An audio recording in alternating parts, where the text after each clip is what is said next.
Neighbours. Almost all of us cohabit with them.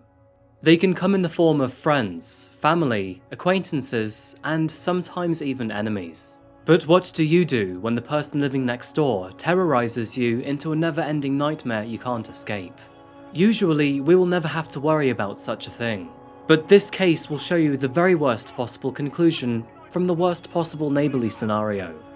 Good morning, good afternoon, or good evening folks. My name is Adrian, and welcome back to another video by Coffeehouse Crime. Today we're looking at the deranged case of Can Arslan. Can Arslan's case is relatively notorious here in the United Kingdom, one which wrapped up only 2 weeks ago.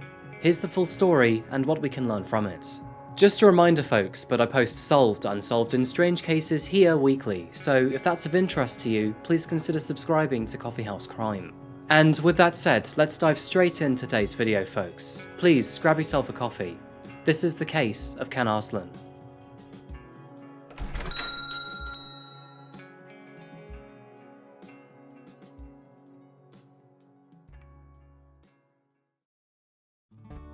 Our story today pulls us 100 miles west of London and towards the border of Wales to a small town in Gloucestershire, England. Gloucestershire is part of the Cotswolds, a designated area of outstanding natural beauty, famous for its rural charm, rolling hills and vibrant market towns. The Cotswolds are technically defined by the honey-coloured Jurassic limestone which it lies upon, but to me, and growing up here in Oxfordshire, it's the distinctive meadows and woodlands that give this place away. Home to the Forest of Dean, Gloucestershire guards one of the country's few remaining ancient forests, which are rich in moss, extremely old trees, and bountiful wildlife. And seriously, some of these trees are more than 1,000 years old. It's in Gloucestershire, and more specifically the town of Tewkesbury, that we find the Boorman family, which consisted of Father Matthew, Mother Sarah, and their 3 children. They were your average middle-class family, and Matthew was an engineer through and through. He worked as a contract manager for the aeronautical company GE Aviation, and it's here that he put his heart and soul into his line of work. He had a very distinct passion for aircraft from a very young age, and in his spare time outside of being a father, he built and flew model airplanes. Sarah and Matthew had always been a very strong couple. They referred to each other as their soulmates, and this bond led to the birth of their first child in the early 2010s. And throughout these early years, they were aware that their small family was only going to get bigger. So 2 years later, in 2012, they decided to buy their first home together, a large semi-detached house on a newly developed estate on Snowdonia Road. Matthew and Sarah were delighted with their new home. The area of Snowdonia Road seemed to be very welcoming, and their neighbours seemed relatively friendly too. Okay, so slight correction here. That was all of the neighbours, apart from one. One of the neighbours seemed to have problems with the Boorman family ever since they arrived, and as it turns out, they weren't the only ones to suffer from this aggravation. The man's name is Can Arslan, and what can I say about this guy? Ever since he arrived to the estate a few years prior, he'd become a real thorn in the neighbourhood's backside. If there were anything that this man could complain about, he'd make sure that all of the neighbours were aware of his displeasure. This could be anything, from parking in a communal spot he wanted to use, blocking pathways while moving in or out, and families leaving children's toys or bikes in front of their houses. However, these issues extended way past him just being a nosy and unpleasant neighbour. Can was a very aggressive man, and this ugly side would show whenever it came to his complaints. Can threatened his neighbours with physical violence if they ever inconvenienced him, and he often went as far to tell them that he'd kill them if they ever crossed his path. It reached the point where parents would bring their children inside and rush from their car to their front door whenever he was around. He wasn't a man to invite over for dinner, that's for sure. So, who exactly is Can Arslan? Not much is known about his past, but maybe that's for the best. Initially serving in the military back in his home country, Turkey, he claims to have served in the Special Forces. Personally, I don't believe that for 1 second, but he and his wife came to the UK to find work and settle down, which resulted in them renting a property on Snowdonia Road. And very little did the Boorman family know that, 5 years later, the man next door would cause them hell for years on end. Throughout the years of living on this cul-de-sac, dozens of neighbours grew further concerned about his increasingly malicious threats. This often escalated to neighbours calling the police, but the most that they could ever do for them was issue a no-contact order. Now, all this meant was that Can was forbidden to interact with them, but he often broke this order. He would even go as far as to record the Boorman family's children through the windows of their very own home. Can Arslan believed that his neighbours were unnecessarily trying to get him evicted, and he would tell police that all of this was racially motivated. But this wasn't the case. The man simply had zero social skills and scared all of those around him, and this tension went back and forth for several years. During this time, he would intentionally try to get in the way, park where he shouldn't, key the neighbours' cars, and intentionally intimidate the children. Safe to say that this man was a real piece of shit, and this behaviour would reach its peak in autumn of 2021. It was an uncharacteristically hot day for autumn, so Matthew and Sarah had let the kids out to play in the back garden on such a warm summer's day. They often avoided using their back garden as it was connected to Can's property, and they were uncomfortable with him listening in to their conversations. But today, with the weather so lovely, they couldn't pass up the offer. Can was also taking in the sunshine on the other side of the fence, and while there, the family could hear him brashly talking about the neighbours. Not only that, but he was well aware that Matthew and Sarah could listen in to him. The conversation was not very pleasant. He was talking about his previous stints in prison, and, what's worse, he was not afraid of returning. Can expressed that he was willing to kill anyone who crossed him any further, and as he continued to complain about his various neighbours, he included Matthew Boorman. This conversation was very distressing for the family. They had always been cautious of the monster next door, who continued to provoke and cause stress. But to hear him openly brag about such violence was a whole other level. And as a result, Matthew called the police. He expressed his concerns yet again, warning that Can was a very dangerous and unhinged man. In this phone call, Matthew said, "I am very alarmed." He made references in his conversations about missing prison and wanting to be arrested. "I genuinely fear that his conversation was meant to be overheard by us and to let us know that he isn't scared of the police." He refers to being ex-Special Forces and has previously made threats of sexual assault. "Just this week, he has taken images of my daughter's bedrooms. I don't know what he's capable of, and this causes myself and my wife to be continually anxious. I am very scared of what Mr. Arslan can do." Law enforcement told Matthew that they would do everything within their power to help him, but what precisely that meant, Matthew didn't know. For now, he would have to sit tight. Now, this wasn't new to Snowdonia Road. They repeatedly begged for help from authorities, but they always seemed to fall on deaf ears, and the best they could get was a false promise. Throughout the decade, Can had made everyone living around him extremely nervous. He had threatened them, verbally abused them, and even caused damage to the neighbourhood. So in an effort to better protect themselves, many of his neighbours actually installed surveillance cameras and camera-equipped doorbells, just in case anything was to happen. Now, to some, this seemed to be an overcautious exercise, but it turns out that these plans were entirely justified, as later that year, in October, these cameras would capture a truly terrifying sight.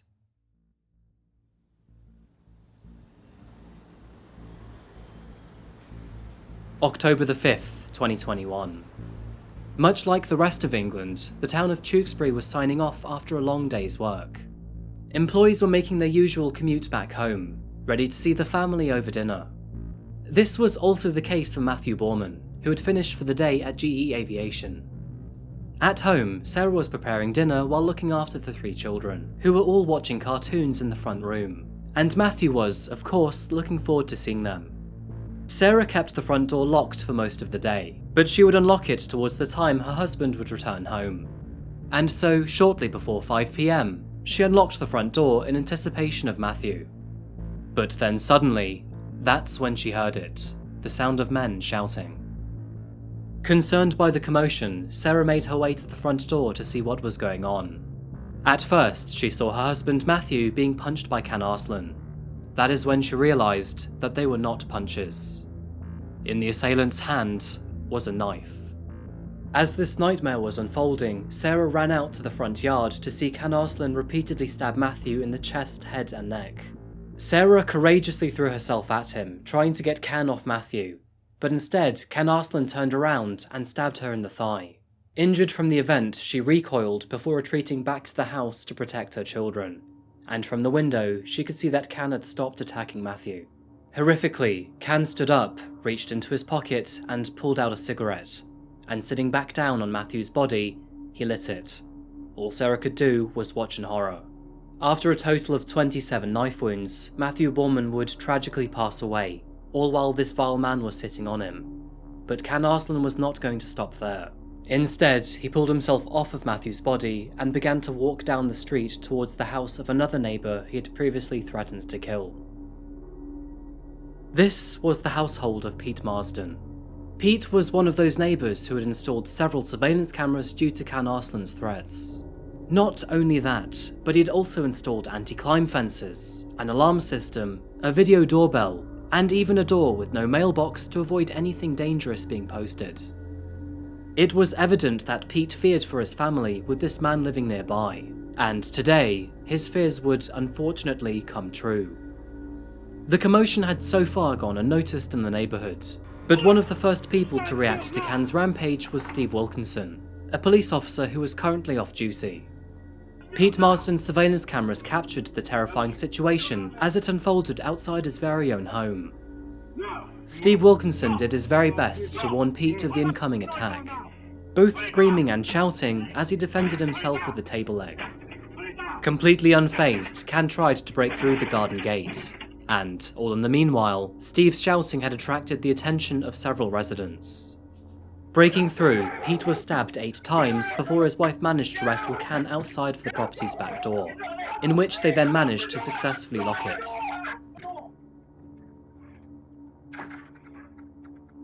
First lighting a cigarette and squatting in the family garden, Can Arslan then went on to prowl the streets for the next few minutes.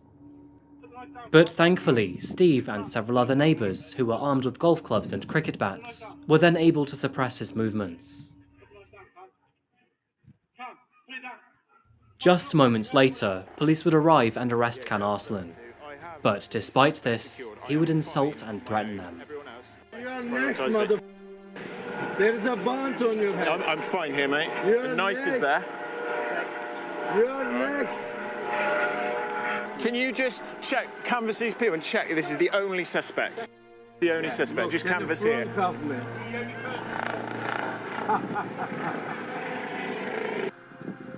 He's dead, isn't it? I warned you, the police, 1 year. Look, it happened. You idiot imbeciles. I was in special forces. I warned them. I was gonna murder him. Right, are you happy to tell me your name now? I think I know what it is, but you haven't actually told me. What's your name, please? I'm going to search you. Okay. So what we're searching you for is anything that can harm us, anything that can harm you, or anything that could aid your escape, okay? He's dead and I've been begging the police 1 year. I was the murderer. Because he was against my son, my wife. Look, I'm begging you, could you put this in front? No, unfortunately we can't. That's not in our When I policy. have disability, don't you believe? I do believe you, but I don't believe that they're causing you any harm, and it's They are, I have arthritis. Right, okay, it's proportionate to the Look at offence the that we 10 of suspect. you, mother. Look, like I'm with the 10 people. There is a bond on your head as What well. is it, a lighter? Hey, there's no point threatening us, is there? It's not going to get you anywhere. Get in the van. Yeah. It's not getting you anywhere, is it? Yeah, you're all mother. Threatening us ain't going to get you anywhere. Tragically, and as previously mentioned, Matthew Boorman would sadly pass away from his wounds, and his wife and kids were all there to witness the horrifying ordeal. But luckily, and possibly due to the heroic actions of Steve, Pete would overcome his injuries to live and tell the tale. Sarah Boorman also physically recovered from the attack. So, one of the first questions to arise from this situation is why? Why had Can Arslan snapped today, of all days? As it turns out, all of this originated from a phone call made by the police the very previous day, warning him that he had breached his no-contact order. They further threatened to take legal action against Can for doing this, and although the officer didn't name who had reported him, Can was at least smart enough to know it was Matthew. Can Arslan was furious, and even admitted this to the officer on the other end of the line, even telling him that he would sort Matthew out himself. Let me stress this, there was no subtlety either. Can Arslan said to the officer, "I will take care of him myself, I will murder him." And years after threatening violent behaviour, he had finally acted upon those words. Can Arslan expressed no remorse for his actions, despite knowing he had just taken 1 and possibly 2 lives. In fact, in the bodycam footage, he seemed to be more worried about his arthritis. After quick hospitalisation and treatment, Pete Marsden would survive, though his full recovery would be long and complicated. Very shortly after his arrest, Can Arslan would claim that he had overdosed. However, no drugs were found in his system. He would initially tell police that he intended to get revenge on those who triggered his impending eviction. But upon a second interview, he backtracked to say that he couldn't remember anything about the attack or why he did it. Next, he claimed that he was insane, and that the voice of his childhood teddy bear had told him to kill all of those around him. But psychologists saw right through his feeble attempts to claim insanity. And upon thorough evaluation, he was simply deemed to be a paranoid man with an unstable and antisocial behaviour disorder. This, of course, did not give him much ground for diminished responsibility.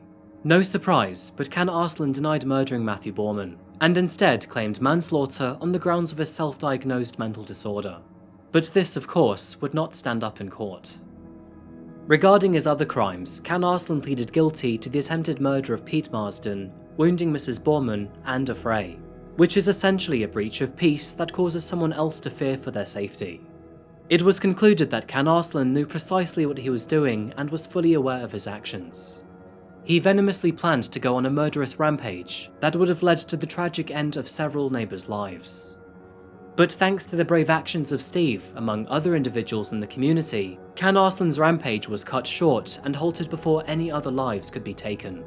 And ultimately, in April of 2022, the jury would unanimously find him guilty on all 4 charges. Can Arslan was sentenced to life in prison for the murder of Matthew Boorman, with a minimum sentence of 38 years before being eligible for parole. He was also given 20 years for the attempted murder of Pete Marsden, 6 years for the stabbing of Sarah Boorman, and 16 months for his charge of a fray. These sentences are to be served consecutively, which means that Can Arslan will rightfully spend the rest of his life behind bars. Good riddance, I say. Now, of course, one question that often arises from this case is if Can Arslan's actions could have been prevented. Criticism towards authorities and how they dealt with this case often comes to the forefront of newspaper headlines and publications. And to be honest, I can understand why. There were years of threats, complaints and worries reported to the police, and all they could respond with was a no-contact order. However, there were efforts to quash his behaviour. Can had several visits from the police and was reminded several times about the legal implications. Just, it wasn't enough. The phone call made by the officer just 1 day prior was also full of emotion and threat, and to make things worse, it was the aggravating factor that kicked his emotions into action. Matthew's family would say that the police were too light-handed and took too long to take action against Can. And yes, it can be difficult for police to find a fine line, but in this case, I would have to agree with the Boormans. The problem is that more extreme measures like eviction, restraining orders and arrests are only considered by the police once more extreme actions have been witnessed. But this way of managing violence only looks at removing the problem once it has already gone too far. You don't remove a fire hazard only after it's set fire to your house. You do it before. Again, law enforcement has to find a fine line. You can't go and evict everyone based on a couple of complaints and hearsay. But in Can Arslan's case, it was very evident that he was a dangerous man for a very long time. Multiple agencies and authorities were warned of the threat that this man posed. Although Matthew's murder has shocked us all to the core, the incident was not remotely out of the blue. The response was toothless and ineffective. And the residents of Snowdonia Road would, unfortunately, have to pay the price. Although Pete Marsden miraculously survived, Matthew Boorman was unfortunately not so lucky. And here, his family were forced to pay the ultimate fee. Matthew was a hard-working family man, struck down after heading home from work. Granted, he was in a job that he loved, but he worked daily to support his wife and children, all of whom he cherished dearly. Matthew was a kind, loving father, helpful brother, and caring son. And, strange enough, I can see him in many of my former colleagues. Working as an aeronautical engineer in my past, I can envision the exact type of man that he was. Friendly, intelligent, hard-working, and likely a little quirky. He will live on through his family and through the memories of those around him. This case serves as a reminder that none of us know what an aggressive stranger is actually capable of doing. and I'm sure all of us have had a negative experience with a neighbour or even a roommate. All those on Snowdonia Road have finally claimed their peace, but it came at the cost of a human life, and likely a tiny part of every one of them. Hopefully the Marsden family and the Boorman family will find peace in the future. And as for the monster next door, there is no peace. He will remain behind bars for the rest of his days. And so concludes another video, folks. Thank you so much for watching another case today by Coffeehouse Crime. If you found the video interesting or you learned something new, then please remember to like it and subscribe. And thank you for bearing with me with one video a week for the last fortnight. It was great to have a break, but I admit I did miss working for you all. Now, as always, please share your thoughts in the comment section down below. And if you have any case requests, you know exactly where to find me. I'll be seeing you again real soon for another video, but until that moment arrives, please remember to look after each other. Thank you, and goodbye.